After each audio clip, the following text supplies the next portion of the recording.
오늘 우리에게 주신 하나님 말씀은 히브리서 8장 말씀입니다. 히브리서 8장 1절부터 13절까지 말씀 교독하겠습니다. 지금 우리가 하는 말의 요점은 이러한 대제사장이 우리에게 있다는 것이라.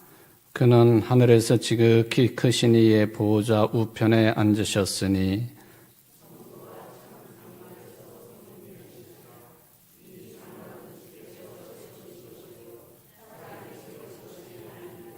대제사장마다 예물과 제사 드림을 위하여 세운 자니 그러므로 그도 무엇인가 드릴 것이 있어야 할지니라.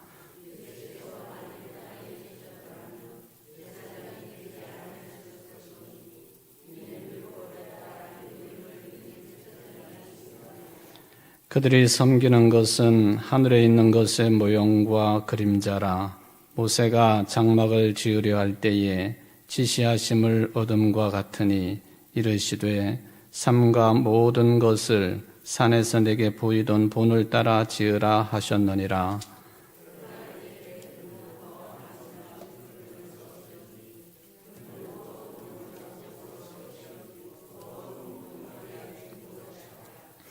저 첫 언약이 무음하였더라면 둘째 것을 요구할 일이 없었으려니와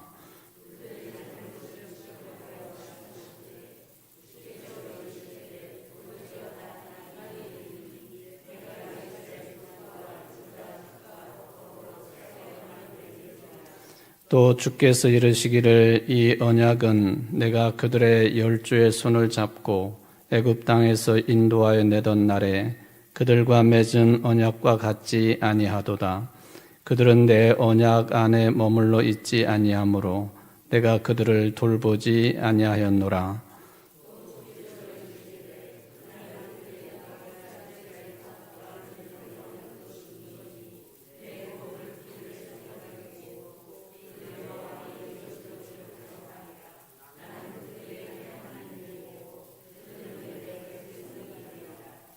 또 각각 자기 나라 사람과 각각 자기 형제를 가르쳐 이르기를 주를 알라 하지 아니할 것은 그들이 작은 자로부터 큰 자까지 다 나를 알미라.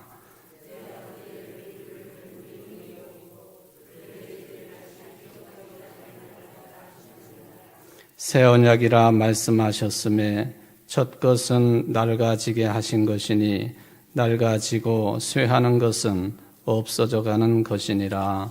아멘.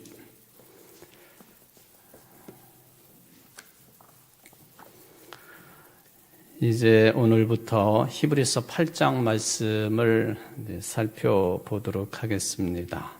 이 8장 말씀은 겉으로 볼 때에 다른 장들에 비해서 내용상으로는 좀 짧습니다. 13절까지 되어 있죠. 또 어떻게 보면은 내용도 좀 단순하지 않겠나 그런 느낌을 받기도 하는데 물론 이제 구조적으로는 좀 단순하지만은 역시 하나님의 말씀의 깊이를 이 히브리서 8장도 가지고 있다 하는 것을 살펴볼 수가 있겠습니다. 우리가 앞장인 7장 말씀을 여러 차례 살펴보면서 예수님을 대제사장으로 또 더 확대 표현하면 큰 대제사장으로 말씀을 하고 있는데 이 말씀을 받아야 되는 사람들이 유대교 또는 율법에 대해서 능통한 사람들이 주로이기 때문에 구약 성경의 한 인물을 들어서 예수님이야말로 큰 대제사장이 되신다라는 것을 강조를 했지요. 그래서 7장 내용이 참 중요하다라고 하는 것을 이미 말씀드린 바가 있습니다. 구약의 한 인물이 누구였느냐? 아브라함과 관련 있는 인물로서 멜기세덱이라고 하는 사람이었습니다. 바로 이 멜기세덱을 거론을 하면서 예수님이야말로 큰 대제사장이십니다. 이것을 이제 강조를 했습니다. 멜기세덱은 이제 오늘도 이 표현을 하면은 여러 차례 언급이 되는 것이지만은 구약 성경에 또는 성경 전체에 거의 나오지 않는 인물로 보면은 되겠습니다. 창세기 14장 내용이 되겠는데요. 창세기 14장에 보면은 아브라함이 갈대아 우르에서부터 동행을 했던 조카 롯이 있지 않습니까? 롯을 구하기 위해서 이런 일들을 했다 하는 내용들이 기록이 되어 있는데, 우리가 오늘 이 히브리서를 이제 살펴보면서 제가 그냥 구두로 창세기 14장 내용이 이런 것들이었다라고 하는 것을 중간중간 말씀을 드렸는데, 오늘은 창세기 14장을 한번 전체를 다 교독을 해보면서 멜기세덱, 아브라함, 조카 롯 이런 내용들을 성경을 직접 읽어가면서 살펴보았으면 좋을 것 같습니다. 여러분들 창세기 14장을 한번 펴보시기를 바랍니다. 이 14장의 내용을 제가 이제 8장 말씀을 본격적으로 시작하기 전에 몇 군데 좀 점검을 해야 될 내용이 있기 때문에 함께 읽도록 합니다. 교독합니다. 당시에 시날 왕 아무라벨과 엘라살 왕 아리옥과 엘람 왕 그돌라오멜과 고임 왕 디달이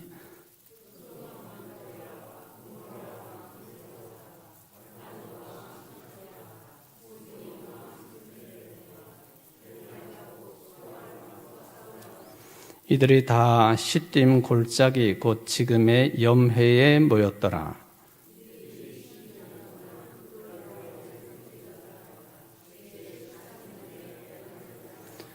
제14년에 그돌라오멜과 그와 함께한 왕들이 나와서 아스드롯 가르나임에서 르바 족속을, 함에서 수수 족속을, 사웨 기랴다임에서 엠 족속을 치고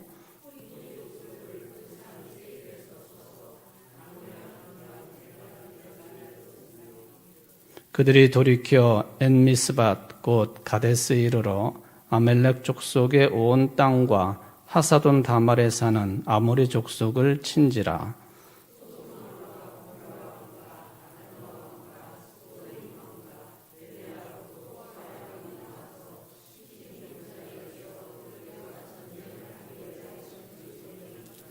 엘람왕 그돌라오멜과 고임왕 디달과 시날왕 아무라벨과 엘라사왕 아리옥 네 왕이 곧 그 5 왕과 맞서니라.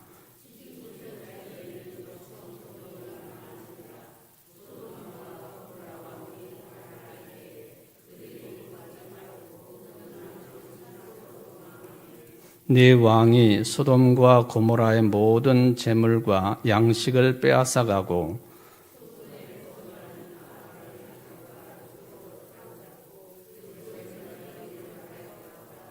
도망한 자가 와서 히브리 사람 아브라함에게 알리니 그때에 아브라함이 아모리 족속 마므레의 상수리 스풀 근처에 거주하였더라. 마므레는 에스골의 형제요 또 아넬의 형제라. 이들은 아브람과 동맹한 사람들이더라.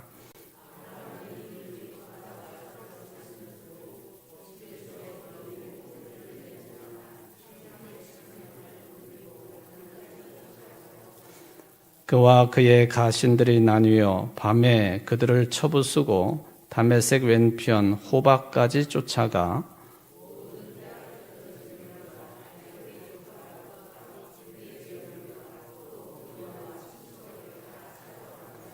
아브라함이 그돌라오멜과 그와 함께한 왕들을 쳐부수고 돌아올 때에 소돔 왕이 사회 골짜기 곧 왕의 골짜기로 나와 그를 영접하였고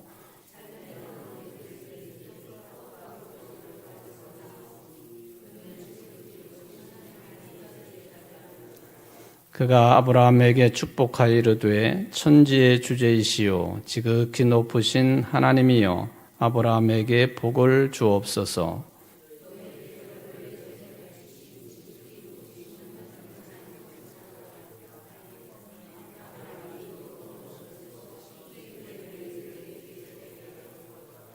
소돔 왕이 아브라함에게 이르되 사람은 내게 보내고 물품은 네가 가지라.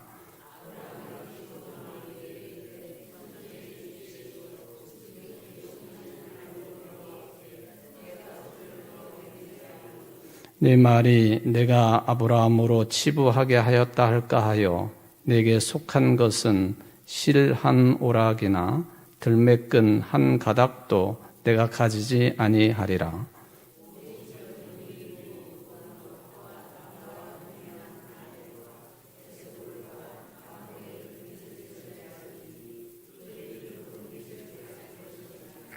아멘.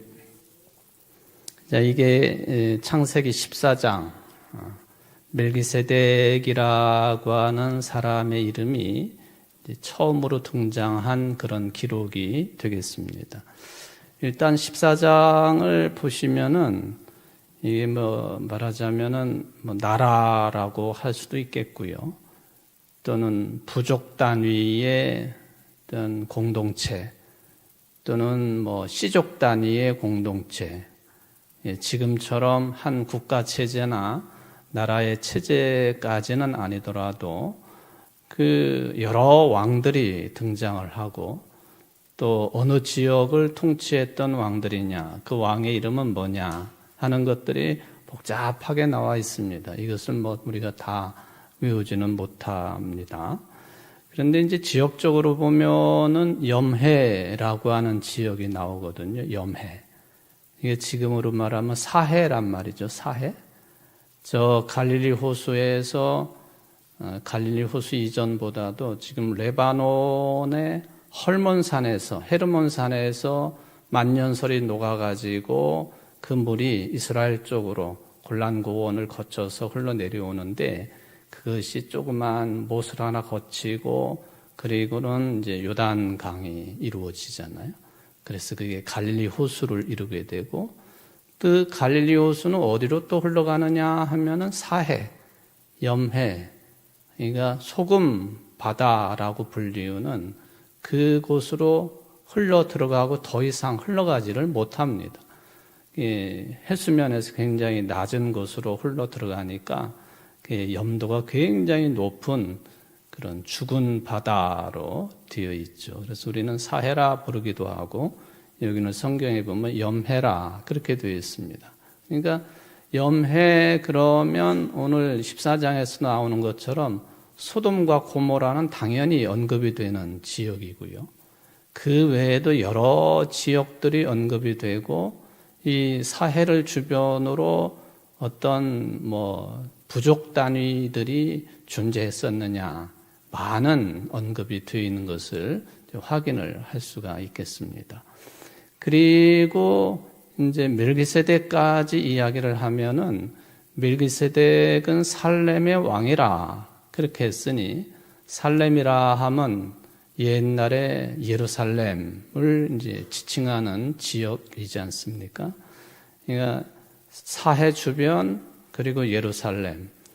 그러니까 예루살렘에서 사해 지역까지는 굉장히 먼 것 같아도 실제로 가보면 그리 먼 곳은 아닙니다.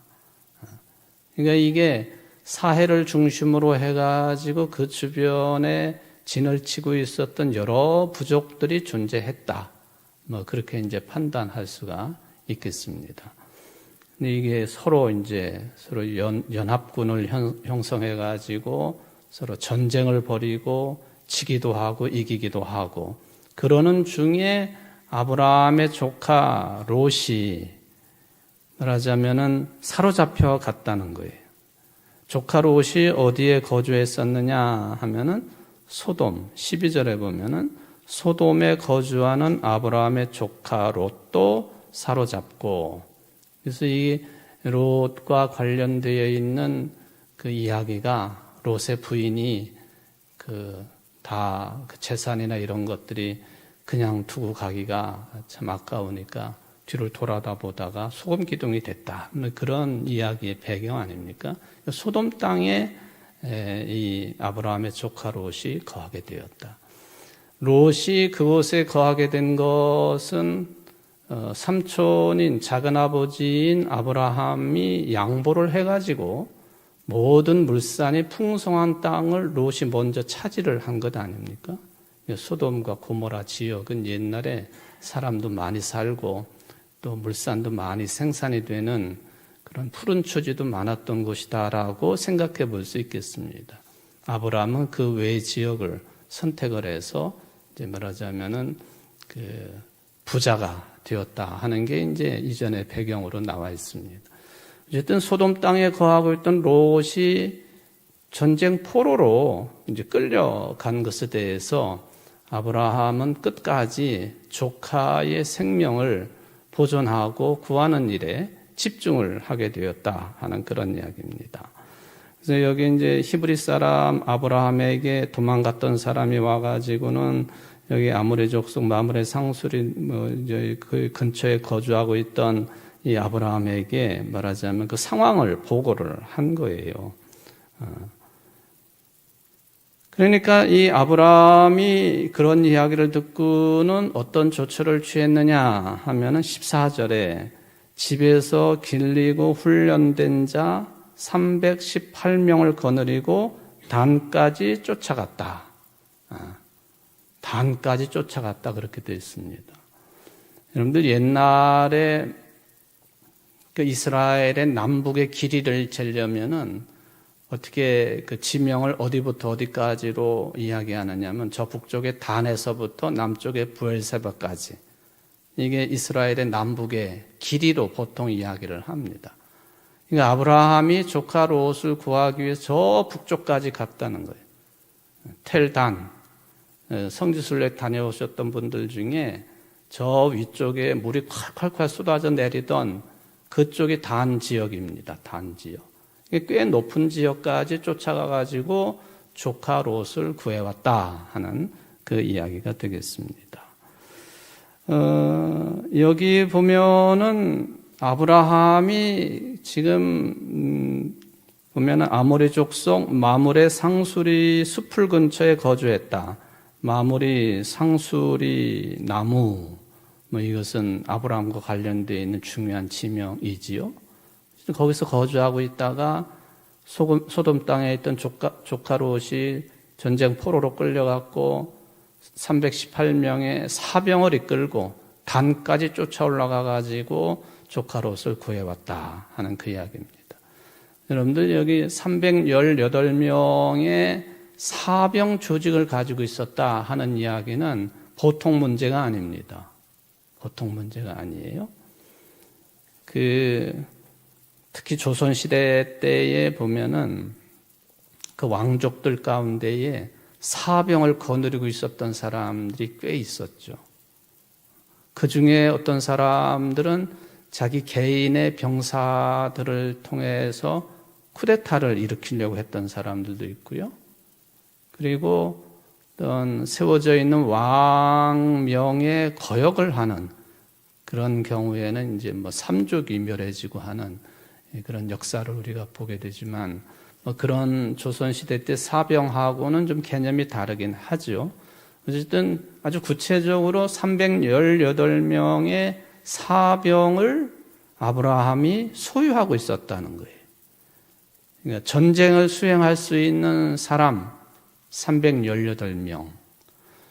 구약성경에서 전쟁을 수행할 수 있는 사람을 가리킬 때에 보통 동원되는 단어가 뭐냐 하면은 장정입니다. 장정. 출애굽할 때 장정 몇 명이라고 그랬죠? 60만 명.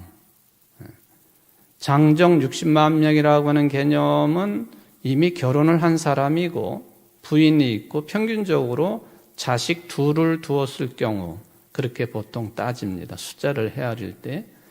그래서 출애굽한 전체 인원이 60만 명 곱하기 4 하면은 240만 명 정도가 출애굽을 했다.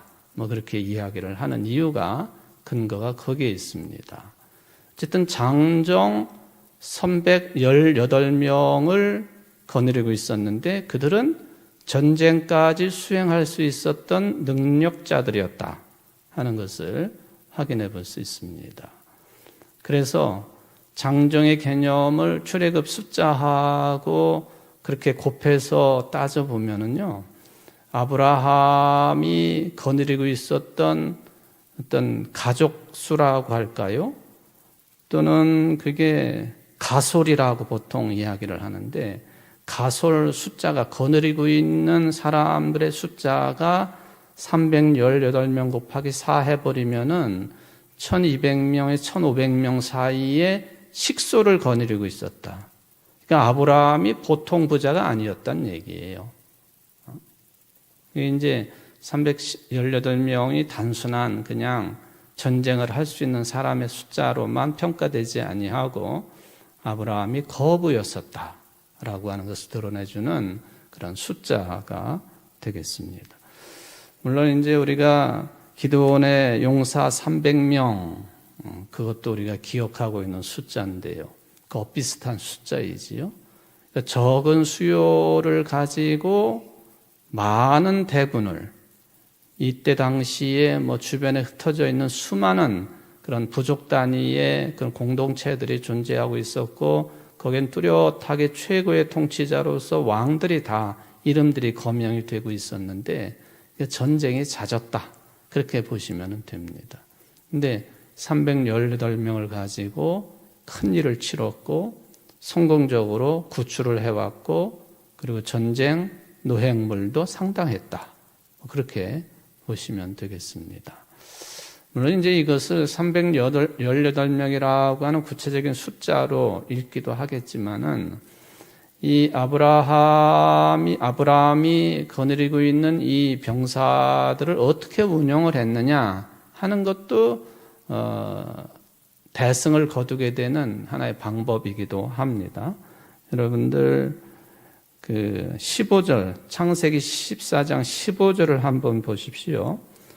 여기 그와 그의 가신들, 가솔 그런 얘기죠. 가신들이 나뉘어 밤에 그들을 쳐부수고 다메섹 왼편 호박까지 쫓아갔다.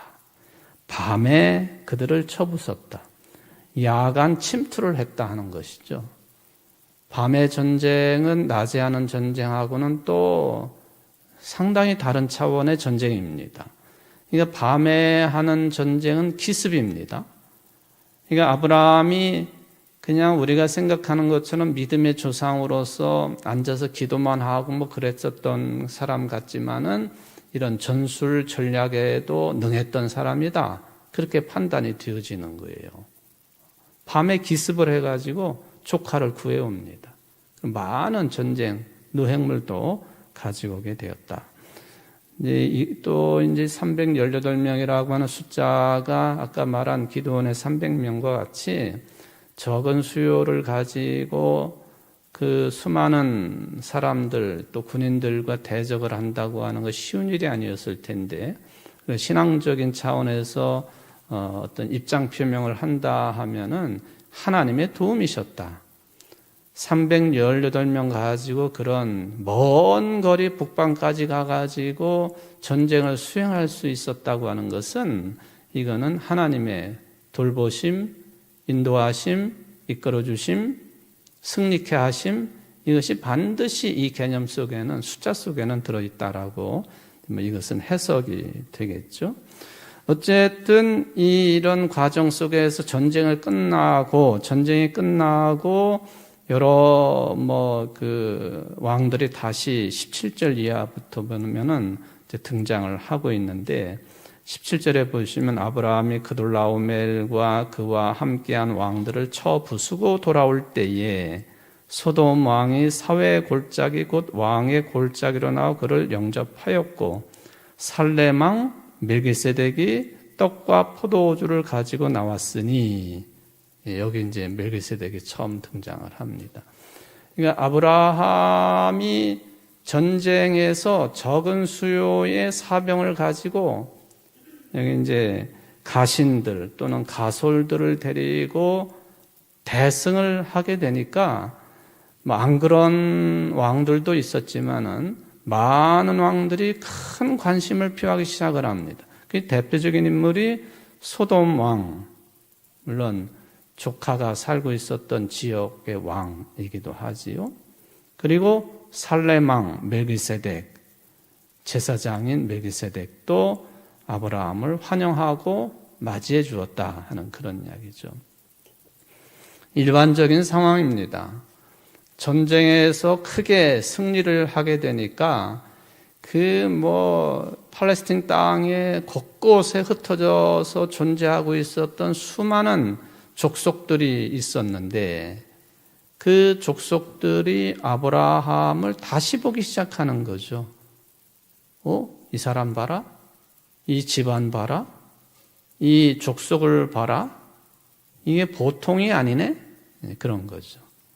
전쟁에서 한번 승리를 하면은 그런 평가받는 것은 당연하다고 그렇게 볼 수가 있겠습니다. 아브라함에게 잘 보여야 되겠다 하는 차원도 있겠지만은 저 전술 전략에도 능하고 적은 수요를 가지고도 어떻게든 간에 포로로 잡혀갔던 조카도 구해오고 수많은 전쟁, 노획물도 얻어온 저 아브라함하고의 관계를 잘 맺어놓는 것은 좋은 일이다. 그런 이야기가 되겠습니다. 그런 차원에서 여기 소돔왕 그리고 살렘왕 멜기세덱 직접적으로 연관이 된다라고 생각해 볼 수가 있겠습니다. 이 멜기세덱이 말하자면은 왕이면서 동시에 제사장이라고 그랬습니다. 그리고 하나님의 제사장이라 그렇게 표현을 했습니다. 완벽하지는 않겠지만은 이미 성경의 기록이 나중에 하나님의 집인 성전이 세워질 곳에 그곳을 이전에 통치하고 있었던 멜기세덱, 그가 하나님의 제사장이었다라고 하는 것은 어떤 연결점을 충분히 생각할 수 있는 그런 내용이라고 볼 수가 있습니다. 왜냐하면은요, 이게 지금 멜기세덱하고 예수 그리스도의 대제사장 역할을 연결하는 차원에서 히브리서 기자는 새롭게 이제 접근을 하고 해석을 한 것이지만은 이 멜기세덱이 하나님의 제사장이었다라고 하는 말은 아마도 아브라함이 믿음의 조상으로서 갈대우르에서 처음으로 하나님의 음성을 듣고 그 뜻대로 어디로 갈 바를 모르고 그냥 나그네처럼 움직여서 가나안 땅까지 들어오게 된 사람인데 그 사이에 멜기세덱하고 접촉이 있었느냐? 그런 흔적은 성경에 전혀 나와 있지 않습니다. 그러니까 아브라함이 요즘 말로 말하면은 하나님을 전도해가지고 멜기세덱이 믿었고 그래서 제사장 역할을 감당했는가? 이거는 좀 그렇게 받아들이기에는 상당한 무리수가 있다. 그렇게 보여집니다. 근데 구약 성경에 보면은 하나님에 대한 그 호칭이 다양하게 나와 있지요. 전능하신 하나님부터 시작해가지고 어떤 하나님 이렇게 다양하게 불리어지고 있는 하나님의 호칭을 생각해 보면은 이 멜기세덱 살렘왕 이 멜기세덱이 하나님의 제사장이었다라고 할 때에 완전성을 우리가 생각할 수는 없겠고요. 일정 부분 하나님을 섬기는 듯한 그런 내용을 찾아볼 수 있는 차원에서 하나님의 제사장 그런 정도로밖에는 아무리 우리가 살펴보아도 멜기세덱이 제사장이라고 하는 것은 그 정도 흔적밖에는 살펴볼 수 없겠다 하는 생각을 일단 해 봅니다. 근데 이게 이제 살렘의 왕, 살렘이라고 하는 말은 샬롬과 같은 개념이죠. 평화, 평강. 지금도 무슬림, 이슬람교 무하마드를 이제 신으로 섬기고 있는 사람들이 항상 인사하는 말이 있습니다. 아살라의 말리쿰 해가지고 거기에 보면은 샬롬이라고 하는 개념이 반드시 들어가 있어요. 상대방에게 인사를 나눌 때 유대인들도 샬롬하고 인사를 하지요. 우리들도 이제 그것을 본받았다기보다도 그 개념이 좋은 거니까 상대방에게 평화의 인사를 나누지 않습니까? 우리 교회는 주일 예배 시간에 교회 소식을 나누기 전에 그리스도의 이름으로 평화 인사를 나누듯이 샬롬, 샬렘, 이게 이제 같은 개념이다. 그렇게 생각하시면 되겠습니다. 또 하나의 특징이 뭐냐 하면은 고대 사회에서는 왕과 제사장이 한 사람일 경우가 많았다는 거죠. 물론 제사장의 개념이 꼭 하나님을 섬기는 그런 의미의 제사장 아니더라도 자기네 나름대로의 신적인 존재가 있고 그 신에게 제물을 바치고 또 제사를 드리고 하는 그 일을 주관하는 사람으로서 제사장은 어느 부족이나 다 가지고 있었던 거죠. 그러니까 왕과 제사장을 겸해서 한 사람이 수행하는 경우가 많았다. 그게 이제 멜기세덱이라고 하는 인물이 그랬다라고 보시면 되겠습니다. 그러니까 종교와 정치가 한 사람에 의해서 움직여진다. 종교와 정치는 분리되지 아니하고 하나다 하는 그 개념입니다. 현대의 우리나라도 마찬가지고 현대의 모든 대부분의 나라들의 헌법 정신과는 다른 거예요. 왜냐하면 정교 분리를 뚜렷하게 헌법에 넣어놓고 있기 때문에 정치와 종교는 분리되는 영역이다. 이게 막 섞여져 버리면은 어떤 현상이 벌어지느냐? 그는 우리가 지금도 겪고 있는 그런 아주 이상한 현상들이 벌어지게 되어 있습니다. 정치에 무슨 무속인이 관여를 한다든지 또는 이단들이 막 관여를 한다든지 이게 다 똑같은 현상들이거든요. 헌법은 우리나라만 그런 게 아니에요. 거의 대부분의 민주주의 국가들에서는 정치와 종교는 완벽하게 분리가 되어야 됩니다.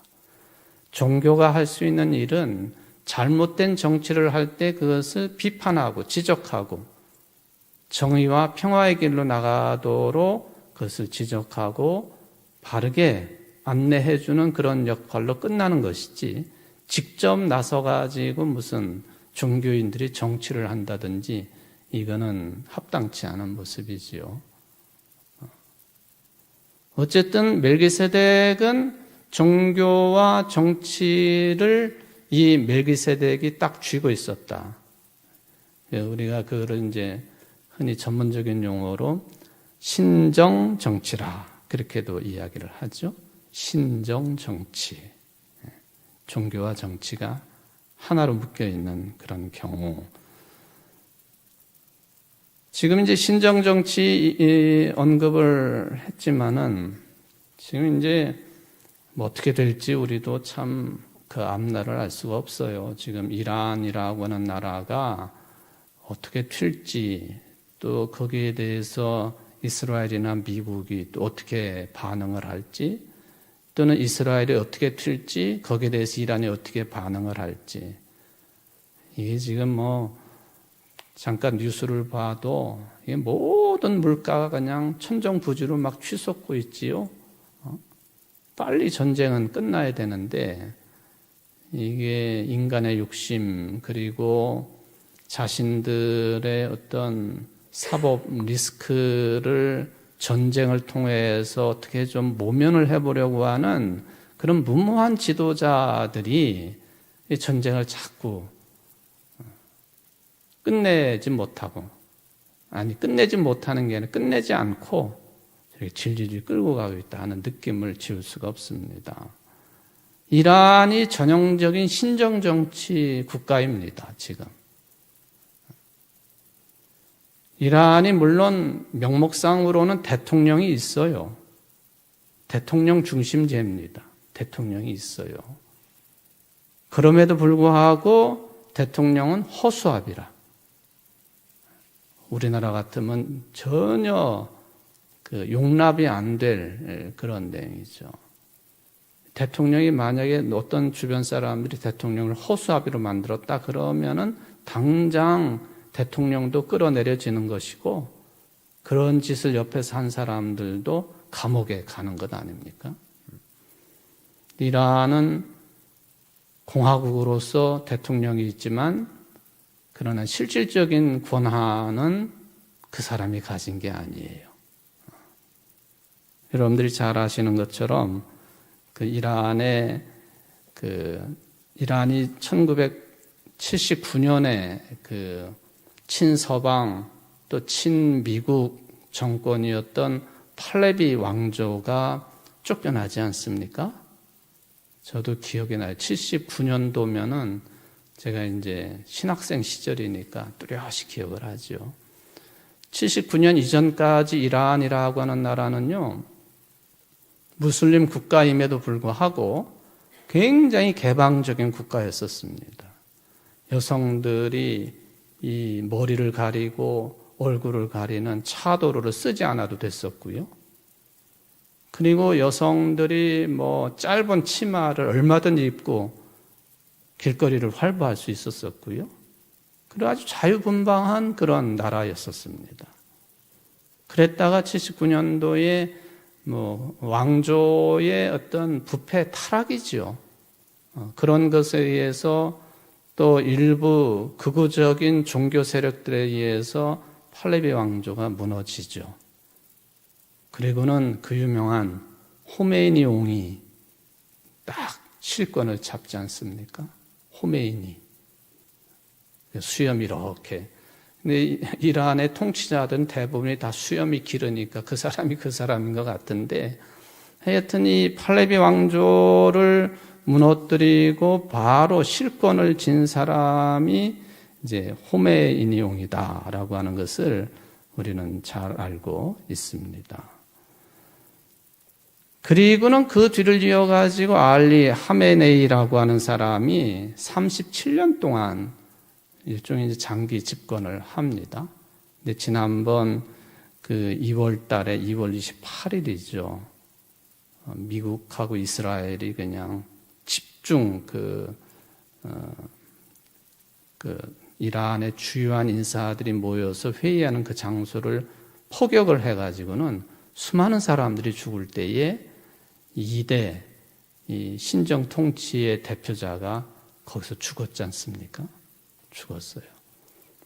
그리고는 그 다음에가 지금 이제 나타나질 않아서 얼굴만 그냥 사진으로 보여주고 마는 것인데, 그 다음에 알리 하메네이의 둘째 아들 모스타파 하메네이가 최고 통치자로 올라서 있습니다. 근데 나타나질 않아요.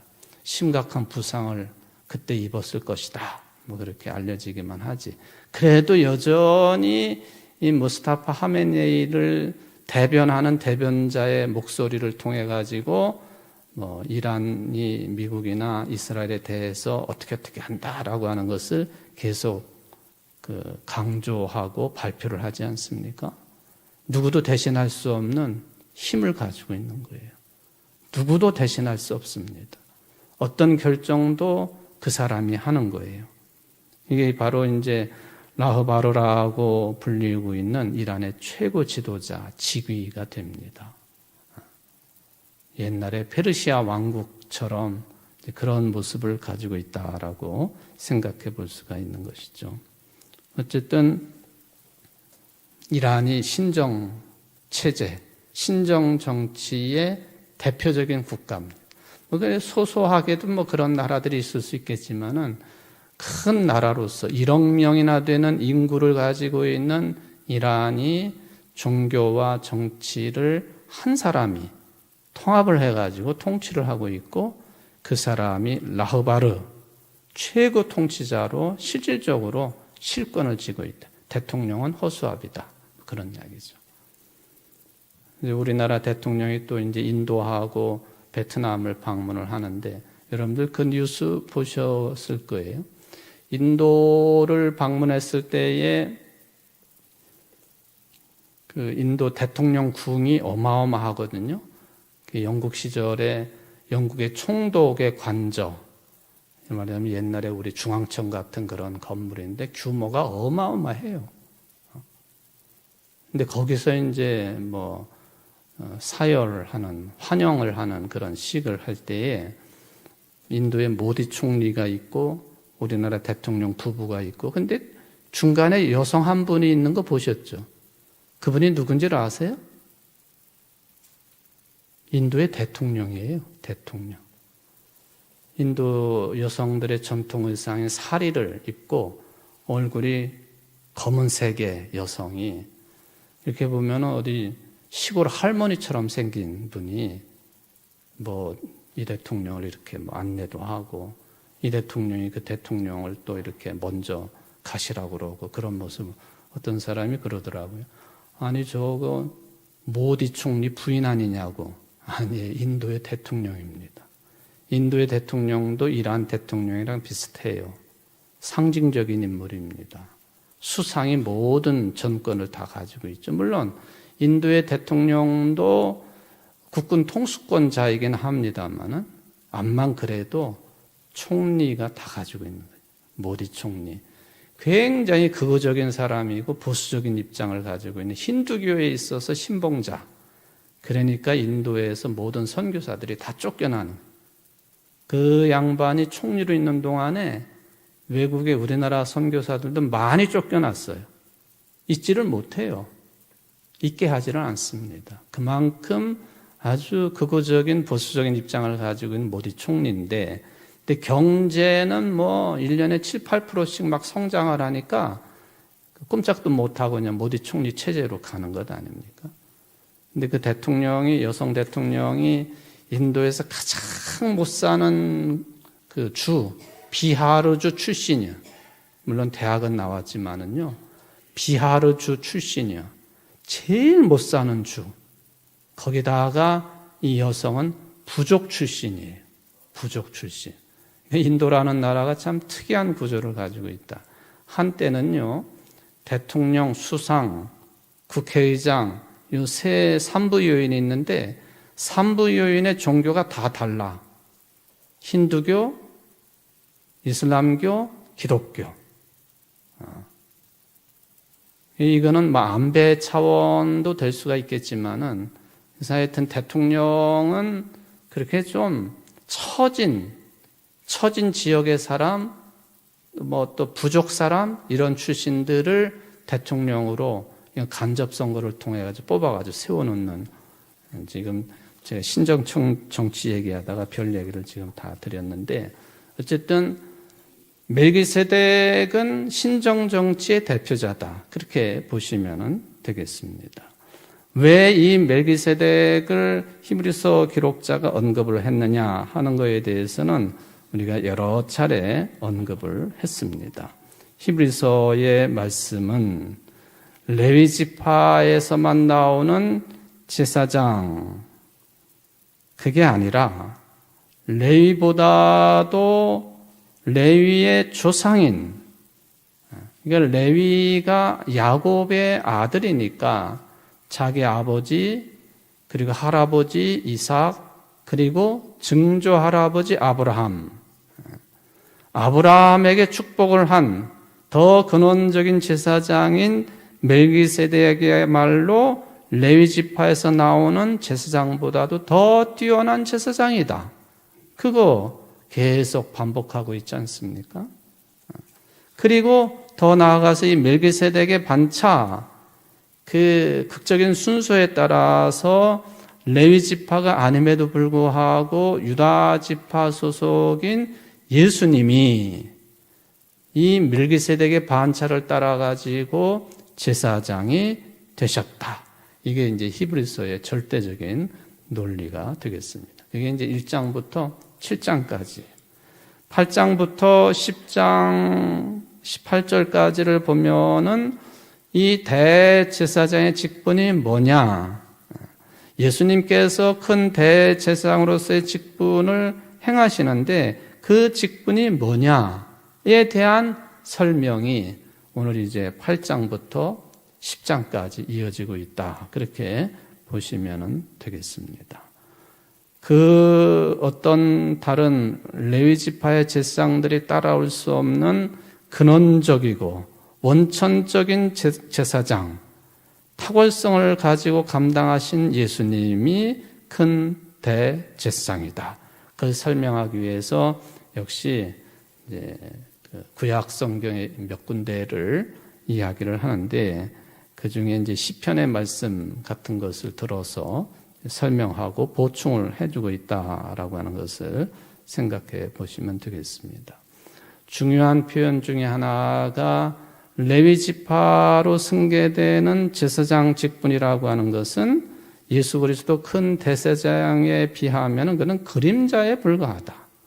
그림자, 없는 것 취급을 한다. 좀 과격하지만은 그런 흐름이 이제 8장부터 진행이 되겠습니다. 기도하십시다. 자비하신 하나님, 오늘 히브리서 8장 말씀 교독을 해보았습니다.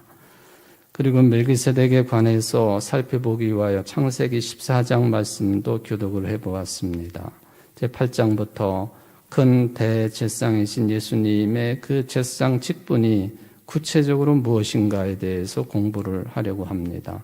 오늘 서론적인 부분들을 살펴보았는데 예수님이야말로 우리를 구원하시는 큰 대제사장, 우리의 죄와 죽음을 대신하여 죽기까지 하신 그런 하나님의 어린 양으로서 희생 제물이 되신 그분이야말로 그림자인 레위 지파의 제사장과 비교할 수 없는 큰 대제사장이심을 저희들이 공부를 하게 됩니다. 예수님 중심의 신앙 고백이 얼마나 중요한 것인지, 생명과도 같은 것임을 다시 한번 확인하면서 주님 중심의 신앙생활, 교회 생활이 이루어질 수 있도록 은혜를 베풀어 주옵소서. 예수님의 이름으로 간절히 기도합나이다. 아멘.